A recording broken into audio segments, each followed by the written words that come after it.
When he first tallied the 99 names he thought he was keeping ledgers, by the end the names kept him, driving him to lie in open graves and pray that the next sunrise would mislay his soul on its way across the sky. In the crushing heat of the year 1111, Baghdad was a beast that never slept, a sprawling, chaotic metropolis where the stench of tannery vats and open sewers waged a constant war against the delicate perfumes of the royal gardens. It was the intellectual capital of the known world, a place where the ink of scholars was said to be more sacred than the blood of martyrs, but beneath the veneer of civilized debate and intricate geometric tile work lay a darker, more suffocating reality. This was not a city of fairy tales, it was a high-stakes pressure cooker of theological ambition and spiritual warfare, a place where a wrong word could get your throat cut in a back alley or your reputation incinerated in the public square. At the absolute center of this swirling vortex stood the Nizamiya, the most prestigious university on earth, and at its helm was a man named Abu Hamid al-Ghazali, a figure so intellectually dominant that kings and caliphs waited on his every breath. But if you were to peel back the sanitized layers of history, ignoring the glowing biographies that praise his wisdom, you would find a man standing on the precipice of a psychological abyss so deep it would eventually swallow him whole. It began on a Tuesday in the month of Rajab, a day that should have been entirely unremarkable. Al-Ghazali ascended the podium to deliver a lecture to hundreds of eager students hanging on his every syllable, but when he opened his mouth, nothing came out. It was not a pause for dramatic effect, nor was it a theatrical silence. His tongue had physically locked against the roof of his mouth, a paralysis born not of a stroke or a political poison, but of a sudden, terrifying realization that had struck him like a bolt of lightning in the privacy of his study the night before. He had been tracing the genealogy of the divine, mapping the architecture of God through the 99 names, and he had stumbled upon a frequency that the human mind was never meant to tune into. The silence in that lecture hall stretched into an agonizing eternity, the tension pulling tight enough to snap a bowstring, as the most articulate man in the empire stood trembling, sweat beading on his forehead, his eyes fixed on a point in space that no one else could see. The physicians came running with their potions and their leeches, diagnosing a melancholic imbalance of the humors, but they were trying to fix a spiritual nuclear reactor with a hammer and nails. Al-Ghazali was not sick, he was haunted. He had looked into the abyss of the name Al-Qahar, the subduer, and felt the crushing weight of a universe that bends solely to a will that is not human, a force so absolute it rendered his own existence terrifyingly fragile. He fled Baghdad under the cover of darkness, abandoning his immense wealth, his family, and his fame, wandering into the desolate wastes of the desert like a man possessed. Rumors flew through the crowded bazaars that he had gone mad, or that he had been cursed by a rival sect of assassins, but the truth was far more disturbing. He had realized that the names were not metaphors or poetic flourishes to be recited idly over prayer beads, they were active, living currents of absolute power that flowed beneath the skin of the world, and he had made the fatal mistake of trying to hold them all in his head at once. In that dusty, sun-bleached solitude, away from the prying eyes of the court, he began to document what happens when a finite creature attempts to comprehend the infinite, a journey that would strip the flesh from his ego and leave him gasping for air in a reality that was suddenly, violently, too large for any single mind to contain. For 10 agonizing years, the man who had once debated viziers and dictated the law to empires vanished into the anonymity of the dervish cloak, a ghost drifting through the scorched landscapes of the Levant. He resurfaced not in the golden halls of power, but in the grime-streaked shadow of the great mosque of Damascus, a broken figure sweeping the courtyard floors where he had once been qualified to lead the prayer. The transformation was absolute and terrifyingly physical. The soft hands that had turned the pages of Aristotle were now calloused and cracked from manual labor, and the skin that had known only the finest silk was chafed by rough wool and burnt by the relentless Syrian sun. But the physical degradation was merely a symptom of the internal catastrophe that was unfolding with the slow, grinding inevitability of a glacier. Al-Ghazali had not fled Baghdad to find peace, he had fled to escape the suffocating noise of his own ego, only to find himself locked in a silent, screaming cage with the very attributes he had sought to understand. He locked himself in the western minaret of the mosque, a stone needle piercing the sky, and there, in the suffocating heat of a cell no larger than a grave, he began to dissect the reality of the name Al-Basir, the all-seeing. In the safety of a theology classroom, this name is a comfort, a reassurance that God watches over his flock. But in the crushing solitude of the minaret, stripped of all social armor, Al-Ghazali discovered the true, paralyzed horror of the panopticon. He realized that to be truly seen by the divine was not a warm embrace, but an invasive, totalizing exposure that flayed the secrets from the soul. There was no shadow dark enough to hide a fleeting thought of envy, no wall thick enough to block out the gaze that penetrated the atomic structure of his being. He would sit for hours, frozen like a statue, afraid to move, afraid to think, because the realization that Al-Basir was witnessing the biochemical firing of his synapses before he even registered them himself induced a state of paranoia so profound it bordered on catatonia. The silence of the tower was a lie, for he was simultaneously grappling with the heavy, vibrating reality of As-Sami, the all-hearing. This was not the hearing of a human ear, limited by distance and volume, this was the reception of every vibration in the cosmos, from the shifting of tectonic plates to the whisper of blood rushing through a traitor's vein. Al-Ghazali found that he could not silence his own internal monologue, and the knowledge that every stray, blasphemous, or terrified thought was being broadcast at maximum volume to the Creator shattered his composure. He tried to fast until his body was too weak to generate thought, starving the engine of his mind to silence the noise, but the hunger only sharpened his senses, making the presence of the divine feel like a physical weight pressing against his chest, crushing the air from his lungs. The people of Damascus walked below his tower, buying spices and selling silks, completely oblivious to the radioactive spiritual warfare waging 50 feet above their heads. They spoke the names of God casually, using Al-Alam, the all-knowing, to seal business deals or bless their children, never understanding that if they truly comprehended the magnitude of that attribute, their minds would snap like dry twigs. Al-Ghazali was documenting a terrifying truth that the clerics had sanitized for the masses, that the attributes of God are not passive descriptors, but active, predatory forces that consume the human self. To know God was to be unmade by him. As the years ground on, the isolation began to warp his perception of time and space.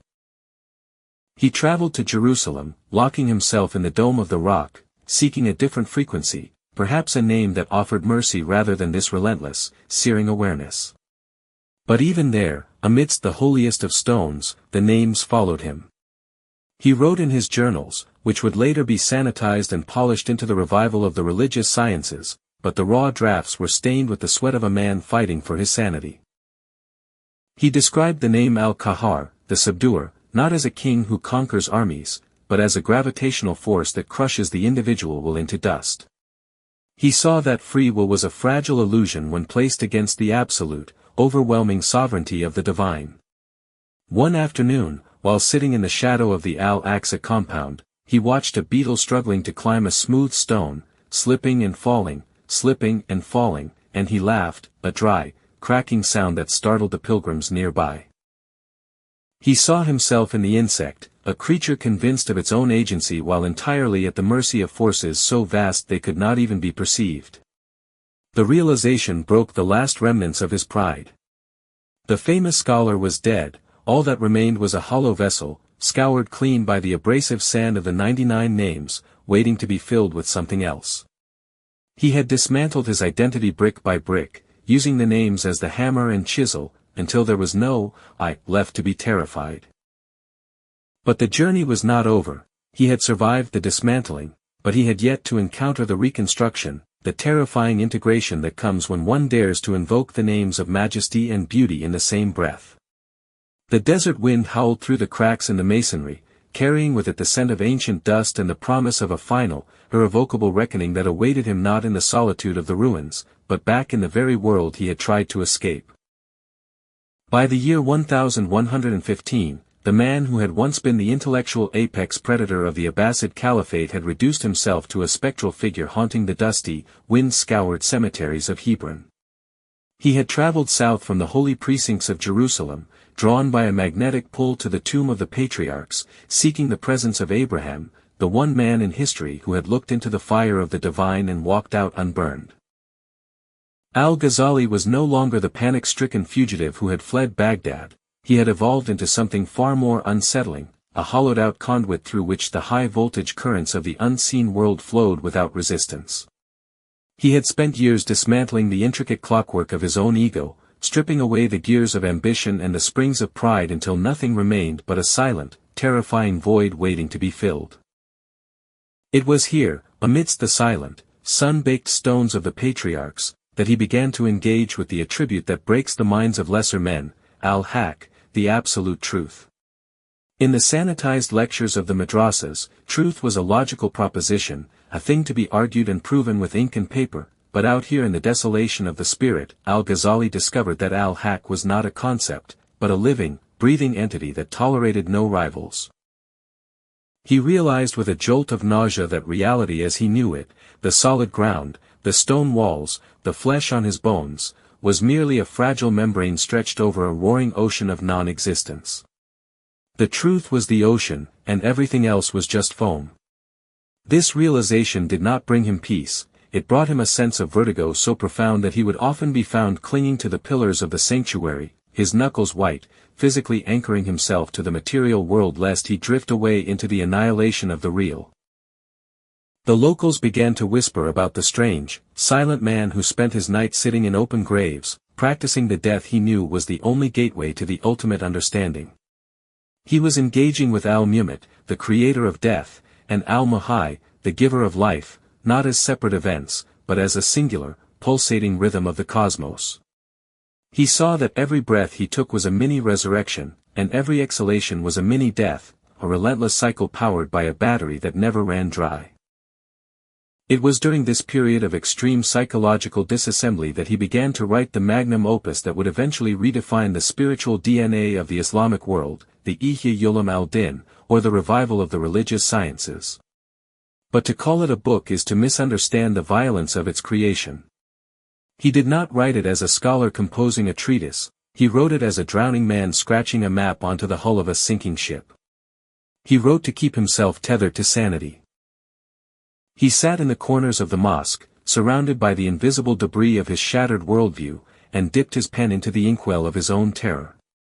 The pages he filled were not dry legal rulings, they were surgical manuals for the human soul, detailed instructions on how to survive the exposure to the 99 names without being incinerated.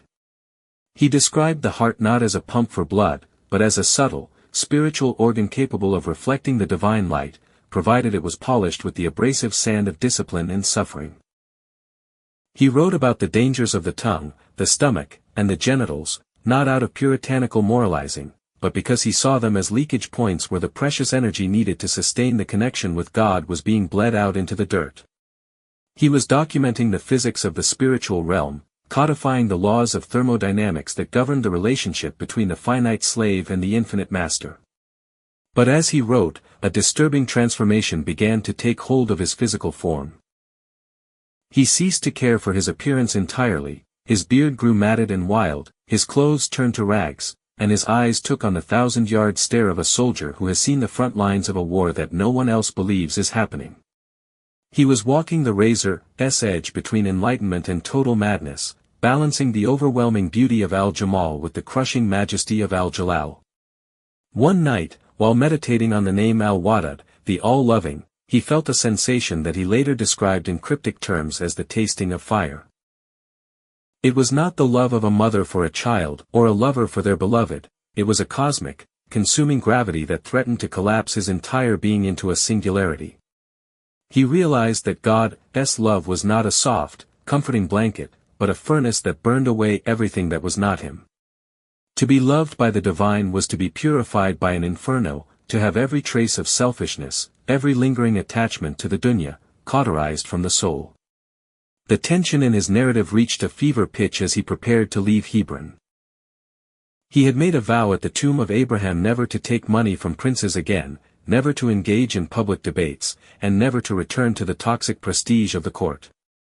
But the names were not done with him. He began to feel the pull of Al-Bayth, the resurrector, urging him back to the land of the living. It was a cruel irony, he had spent years trying to kill his social identity, only to find that the divine will require him to wear the corpse of his old life once more. He had to go back. Not to regain his status, but to act as a warning beacon. He carried the manuscript of the revival in a leather satchel that seemed to weigh more than the stones of the mosque, a payload of spiritual radioactive material that he intended to detonate in the heart of the stagnant orthodoxy. As he walked north, tracing the spine of the ancient hills, he looked at the world with new eyes. He saw the caravans of merchants and saw only men trading dust for dust. He saw the armies of the Seljuks and saw tin soldiers marching into oblivion.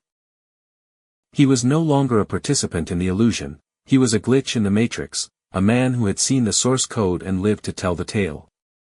The journey back was a hallucination of heat and dust, where the boundaries between the names blurred. The scorching sun was Al-Dar, the distresser, and the cool shade of the oasis was An-Nafi, the propitious. He was living in a binary code of divine attributes, decoding the universe in real time. But the most terrifying realization was yet to come. As he neared the borders of his homeland, he understood that the list of 99 was not a ladder to climb and then kick away. It was a circle. The end of the path was the beginning. To know Az Zahir, the manifest, he had to embrace Al-Batin, the hidden. He was returning to the world not as a master, but as a stranger, a man carrying a secret so heavy it bent his spine. He knew that when he opened his mouth to speak again, the words would not be his own. He had become a ventriloquist's dummy for the absolute, and the voice that would emerge from his throat would be the sound of the silence he had found in the desert, a sound that would shatter the complacent glass of the religious establishment. The scholar was dead, the Gnostic had risen, and he was bringing the storm with him. The road to Tus stretched out before him, a long, winding ribbon of fate, and with every step, the rhythm of his heart beat out the name that contains all names, Allah. Allah. Allah, a drumbeat of doom and salvation marching him toward his final destiny. The road that wound its way back toward the eastern horizon was not merely a trade route, it was a scar etched into the surface of the earth, a treacherous, bandit-infested artery that pulsed with the lifeblood of the desperate and the damned. It was the year 1106, and the man who walked it was no longer the silken-robed academic who had left Baghdad in a cloud of perfume and prestige, but a ragged scarecrow of a figure, a walking phantom whose skin had been tanned to the color of old leather by the merciless sun. He moved with a terrifying singularity of purpose, clutching his satchel to his chest as if it contained the beating heart of the universe itself, which, in a way, it did. Inside that battered leather bag lay the only copy of the Ihya Ulum al-Din, the manuscript that he had bled his sanity onto for years, the roadmap he had drawn to navigate the minefield of the 99 names. He believed that he had finally captured the lightning in a bottle, that he had successfully transcribed the lethal frequencies of the divine into safe, legible ink that could be consumed by the masses without melting their minds. But the desert, in its infinite, cruel wisdom, had one final lesson to teach him, a lesson that would be delivered not by an angel, but by the jagged edge of a rusted scimitar. It happened in a canyon near the borders of his homeland, a place where the shadows grew long and sharp like knives even at high noon. The ambush was not a battle, it was a sudden, violent dismantling of order. A band of brigands, men who knew neither God nor mercy, descended upon the small caravan like a pack of starving wolves tearing into a gazelle. There was the sickening crunch of bone, the wet thud of bodies hitting the dust, and the chaotic screaming of horses, but Al-Ghazali stood amidst the carnage in a strange, detached silence, his eyes fixed only on the satchel that had been ripped from his grasp. To the robbers, it was just a bag that might hold gold or jewels; to Al-Ghazali, it was his soul, his identity, the only tether keeping him from drifting back into the abyss of madness he had fought so hard to escape. He ran after the chieftain, a mountain of a man who smelled of sour milk and dried blood, and for the first time in years, the great scholar begged. He did not beg for his life, nor for his dignity, he begged for the paper. He pleaded with a desperation that bordered on hysteria, crying out that the bag contained nothing of value to a thief, only words, only knowledge, the sum total of his life's work. The chieftain paused, his curiosity piqued by the sheer pathetic intensity of this ragged dervish. He opened the bag, expecting dinars, and found only stacks of dense, cramped handwriting. He looked at the paper, then at the trembling man before him, and a cruel, jagged smile split his bearded face. The brigand laughed, a sound that echoed off the canyon walls like the cracking of a whip, and asked a question that would cut deeper than any blade. He asked how Al-Ghazali could claim to possess knowledge if a common thief could take it away simply by stealing a bag. He mocked the scholar, asking if his wisdom was located in his heart or merely stored in his saddlebag, suggesting that if the paper was gone, the man was empty, a fraud who had merely rented his intellect from a stack of dead trees. The words hit Al-Ghazali with the force of a physical blow, staggering him more effectively than a punch to the gut. It was a moment of absolute, devastating clarity, a humiliation so profound that it shattered the last remaining construct of his ego. The robber threw the bag back into the dust, spitting on the ground in disgust, deciding that a man whose soul could be stolen was not worth killing. But the damage was done. As the bandits rode away, leaving him alone in the silence of the canyon, Al-Ghazali realized that the criminal had been an unwitting mouthpiece for al-Haq, the truth. The robber was right. The manuscript was a crutch. The years of writing, of codifying, of trying to trap the infinite in the cage of language, it had all been a subtle form of idolatry, a way to keep the experience of God at arm's length. He realized that true knowledge, the kind that survives the grave, could not be externalized. It had to be burned into the very cells of his body, integrated into his blood and bone until he became the book himself. He sat in the dust for hours as the sun began to set, turning the sky into a bruising purple bruise, staring at the leather bag. He understood now that he had been engaging with Al-Hafiz, the preserver, in the wrong way. He had tried to preserve the knowledge on paper, where it was vulnerable to fire, to water, to theft, to time. But the true preservation required the container to be the human heart itself. He picked up the manuscript, but the reverence was gone, it was just paper now. The real work began in that canyon. For the next 3 years, Al-Ghazali did not just read his notes, he consumed them. He engaged in a process of spiritual cannibalism, devouring his own work, memorizing every line, every argument, every subtle inflection of the names until the text was obliterated and rebuilt inside his own neural pathways. He walked the rest of the way to Tus not as a man carrying a burden, but as a man who had become the burden.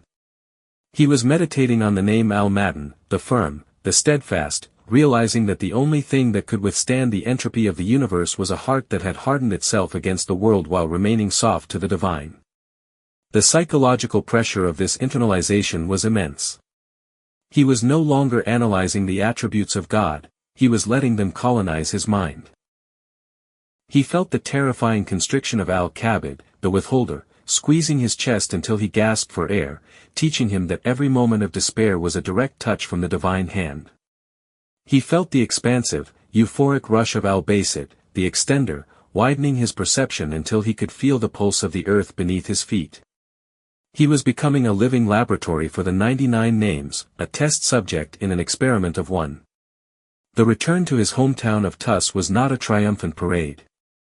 He arrived like a ghost, slipping into the city of his birth unnoticed. The people remembered a prince of the intellect, they received a wreck of a man who looked through them rather than at them. He established a small khanqa, a Sufi lodge, next to his house, not to teach the law, but to teach the method of the fire.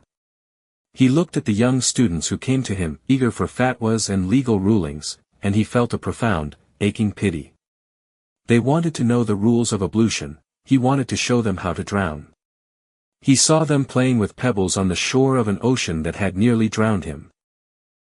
He began to teach them that the name Al-Alam, the all-knowing, was not about accumulating facts, but about the terrifying transparency of the self. He taught them that as-Samad, the eternal refuge, was the only solid object in a universe of smoke. But even as he taught, the silence grew within him. He found speech increasingly difficult, not because he had nothing to say, but because words felt like clumsy, blunt tools trying to perform eye surgery.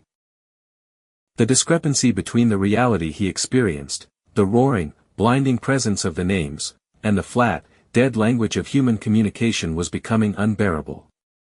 He would often stop in the middle of a sentence, his eyes glazing over, caught in the gravitational pull of a name that had just flashed across his internal horizon. The students whispered that the master was conversing with angels, but they were wrong. He was not conversing, he was enduring. He was enduring the presence of Al-Jabbar, the compeller, the force that knits the bones and breaks the backs of tyrants. He was carrying the weight of a secret that was too big for his body, and the strain was beginning to show in the tremor of his hands and the pallor of his skin. As the year 1111 approached, the circle began to close. Al-Ghazali sensed the approach of the final name, the one that gives meaning to all the others. He had spent his life running from it, then studying it, then accepting it. Now, Al-Akhir, the last, was waiting for him. He spent his days in a small garden, watching the cycle of life and death play out among the insects and the flowers, seeing the face of God in the decay of a leaf as clearly as in the blooming of a rose. He realized that the horror he had felt in Baghdad 10 years ago was not the horror of death, but the horror of the ego realizing its own irrelevance. The fear had evaporated, replaced by a strange, crystalline calm. He had been smelted in the furnace of the desert, beaten on the anvil of the robbers, and quenched in the waters of solitude. The sword was forged. He was ready to be sheathed. The manuscript that had been stolen and retrieved was now collecting dust on a shelf, unnecessary, for the words were now flowing in his veins. He looked at the sun setting over the walls of Tus and understood that the story was not about a man who found the names of God, it was about how the names of God hunted down a man, stripped him of his illusions, and left him with nothing but the naked, terrifying, beautiful truth. The final act was about to begin, and it would require the ultimate surrender. He prepared his shroud not with fear, but with the quiet efficiency of a traveler packing for a long-awaited trip home, knowing that the vehicle was the body, and it was time to step out of it. The dawn of Monday, the 14th of Jamada al-Thani in the year 1111, did not break so much as it bled into the sky above Tus, a bruised purple light filtering through the heavy, frost-rimmed clouds that hung over the city like a shroud of damp wool. The silence in the small house adjacent to the Konka was absolute, a thick, pressurized stillness that felt less like the absence of noise and more like the holding of a cosmic breath, the split-second pause before the hammer strikes the anvil of reality. Abu Hamid al-Ghazali rose from his sleep not with the grogginess of a man waking from a dream, but with the sharp, crystalline clarity of a prisoner whose sentence has finally been commuted. The air in the room was biting cold, sharp enough to sting the lungs, but he moved with a fluid, unnatural grace, stripping off the layers of wool that had kept his failing body warm during the long, feverish night. His skin, once soft and perfumed with the oils of the Baghdad court, was now parchment thin, stretched tight over a skeletal frame that seemed to vibrate with a low-frequency hum, a biological machine that was redlining, pushing its structural integrity to the breaking point to contain the sheer voltage of the presence that now filled the room. He called out to his brother, Ahmad, not with a voice, but with a presence, a shifting of the air that drew the younger man from the adjacent room with a sense of dread that settled deep in the marrow of his bones. Ahmad found him standing by the wash basin, his eyes reflecting a light that had no source in the dim room, a look of terrifying, ecstatic recognition etched onto a face that had aged 1,000 years in the span of a single decade. There was no fear in those eyes, only a profound, devastating familiarity, as if he were looking at an old friend who had finally arrived to collect a long-overdue debt. Al-Ghazali asked for water to perform his ablutions, his movements slow and deliberate, each splash of the icy liquid against his skin a ritualistic severing of the ties that bound him to the material plane. He washed his hands, his face, his arms, repeating the movements he had performed 50,000 times before, but this time, the water did not merely clean the skin, it seemed to dissolve it, making the boundary between the man and the air around him increasingly porous. He turned to his brother and spoke the words that would echo through the corridors of Islamic history for 9 centuries, words that were simple on the surface but carried the weight of a collapsing star. He asked for his shroud.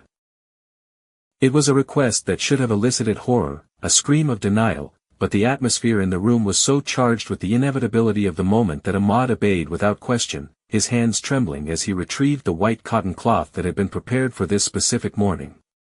Al-Ghazali took the shroud in his hands, pressing the coarse fabric to his face, inhaling the scent of camphor and finality.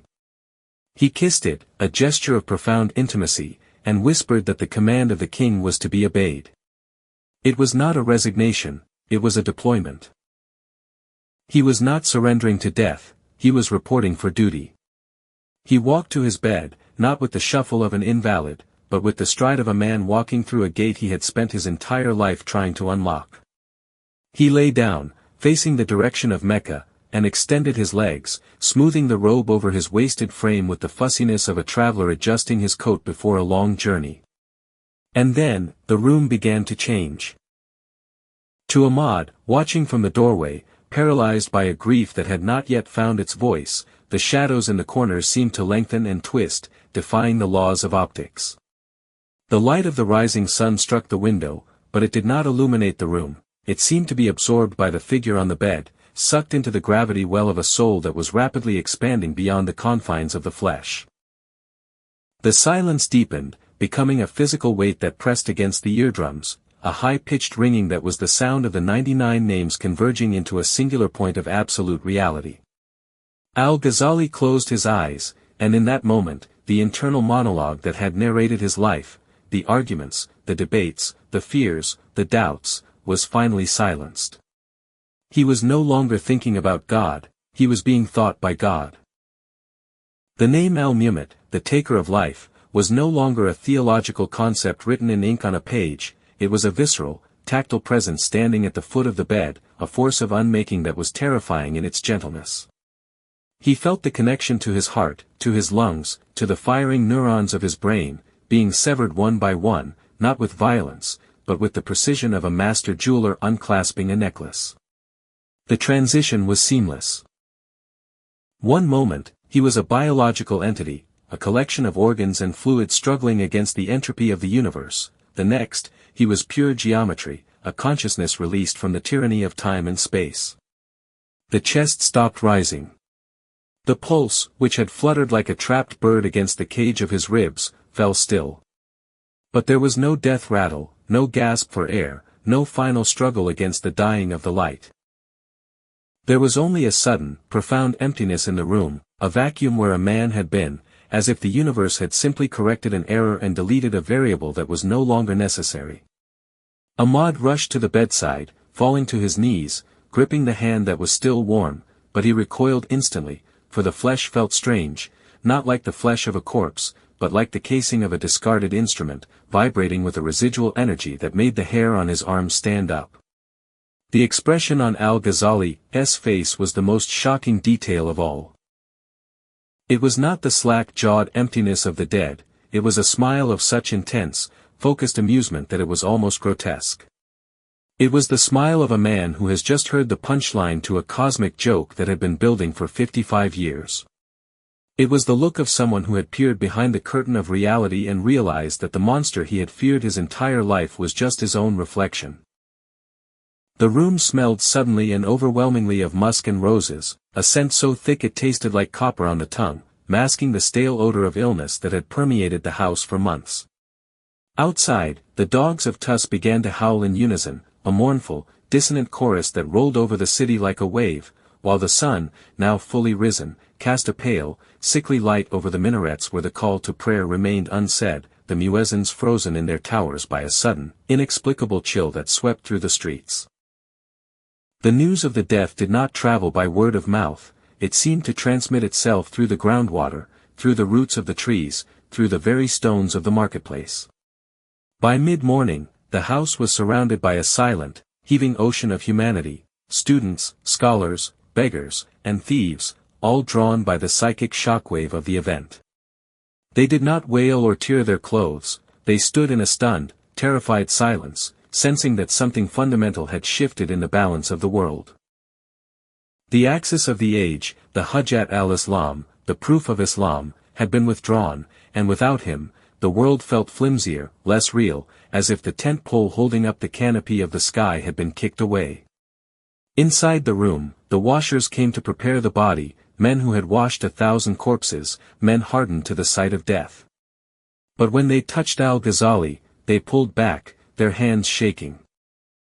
They whispered to one another that the limbs were loose and pliable, not stiff with rigor mortis, and that the blood had not settled in the back, but seemed to have evaporated entirely, leaving the skin translucent, glowing with a faint, pearlescent luminescence. They washed him in silence, terrified by the feeling that they were scrubbing a vessel that was still hot from the kiln.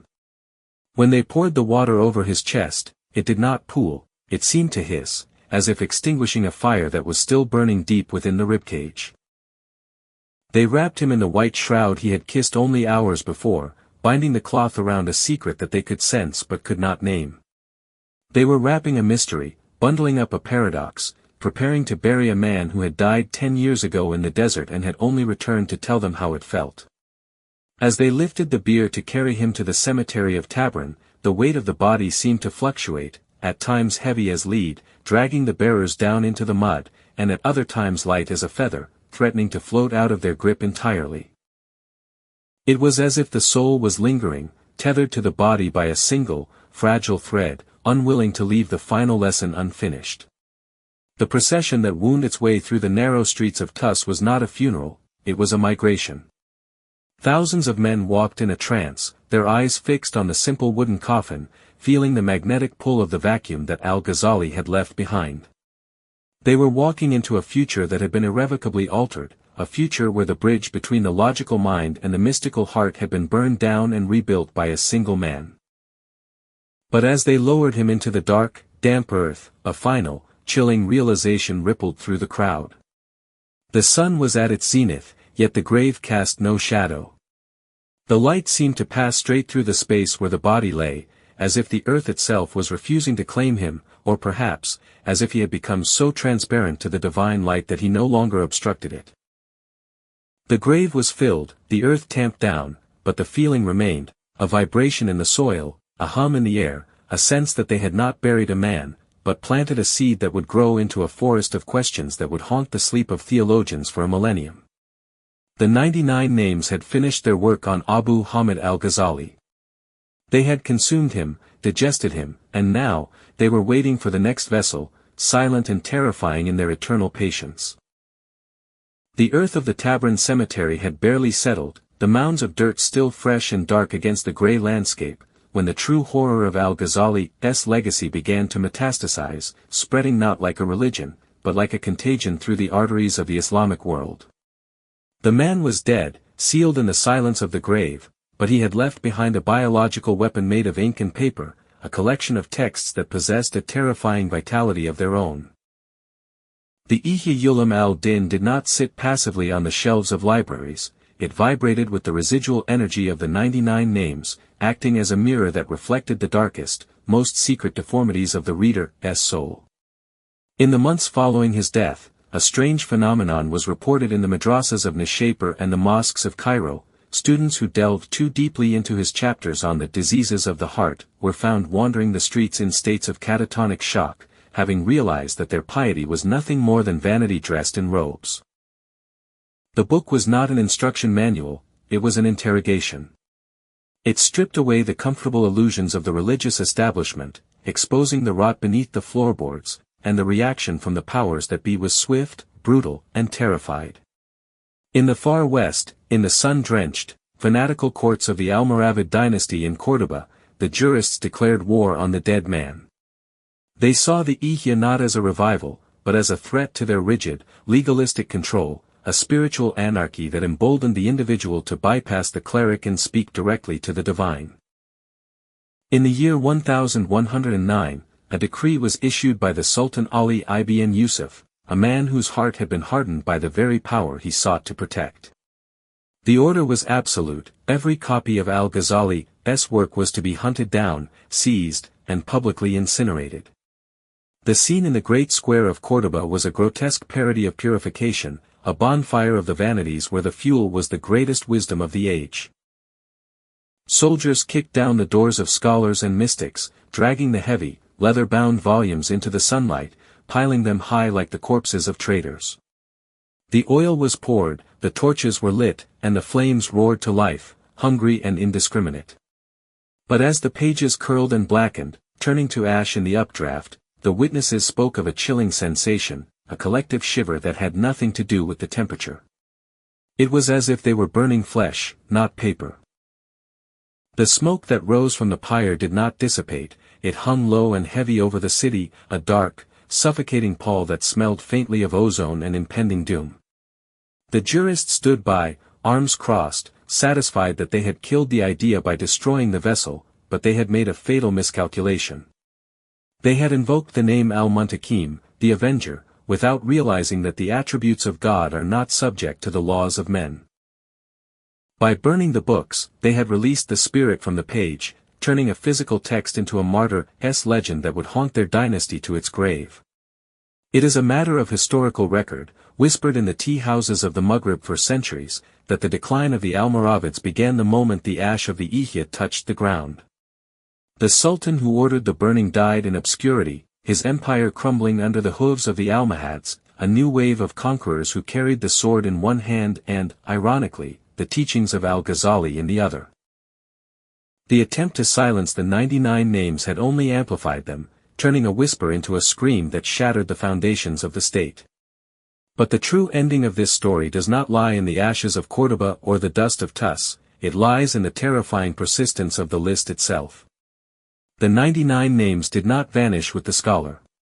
They remain, suspended in the ether, waiting for the next unwary traveler to pick them up. Al-Ghazali was merely a lens, a piece of glass that focused the blinding light of the divine into a beam intense enough to start a fire, but the light itself is eternal, indifferent, and dangerous. The horror that he discovered, the secret that drove him to the brink of madness and back, is that the names are not descriptions of a distant deity, they are the operating system of reality. Al-Kabid is still contracting the arteries of the dying, Al-Basid is still expanding the universe at the speed of light, Al-Haq is still eroding the lies of civilizations. The story serves as a grim warning to those who treat theology as a hobby or a safe, intellectual pursuit. We are walking through a minefield of active triggers. To speak the name of God is to invite a force into the room that is capable of unmaking the speaker. The modern world, with its noise and its neon distractions, thinks it has buried these ancient forces under layers of concrete and irony, but Al-Ghazali's ghost stands in the corner of the room, smiling that strange, amused smile, knowing that the concrete is cracking. He knows that we are only one crisis, one moment of absolute despair, away from confronting the 99th name. The tragedy of his life was not that he died, but that he had to die to finally merge with the reality he had spent a lifetime chasing. He left us a map, scrawled in blood and ink, but it is a map of a territory that consumes the explorer. As the centuries rolled on, the figure of Al-Ghazali was sanitized, polished, and put on a pedestal, turned into a safe, respectable renewer of the faith. His books were reprinted in neat, standardized fonts, his wild, terrifying insights domesticated for mass consumption. But if one looks closely at the original manuscripts, if one traces the frantic, jagged handwriting of his later years, the vibration is still there. It is a low hum, a radioactive signature left behind by a mind that touched the third rail of the cosmos. The final twist of the knife is that the revival he sought was never meant for the institutions, it was meant for the individual, a private apocalypse designed to end the world of the self and replace it with the world of the real. The 99 names are not a list to be memorized, they are a sequence of locks on a door that should perhaps remain shut. But for those who dare to turn the key, who dare to follow the footsteps of the broken scholar into the desert of the soul, the result is always the same. The self dissolves. The noise stops. And all that remains is the deafening, blinding, terrifying presence of the one who has no partner, the owner of sovereignty, the Lord of majesty and generosity.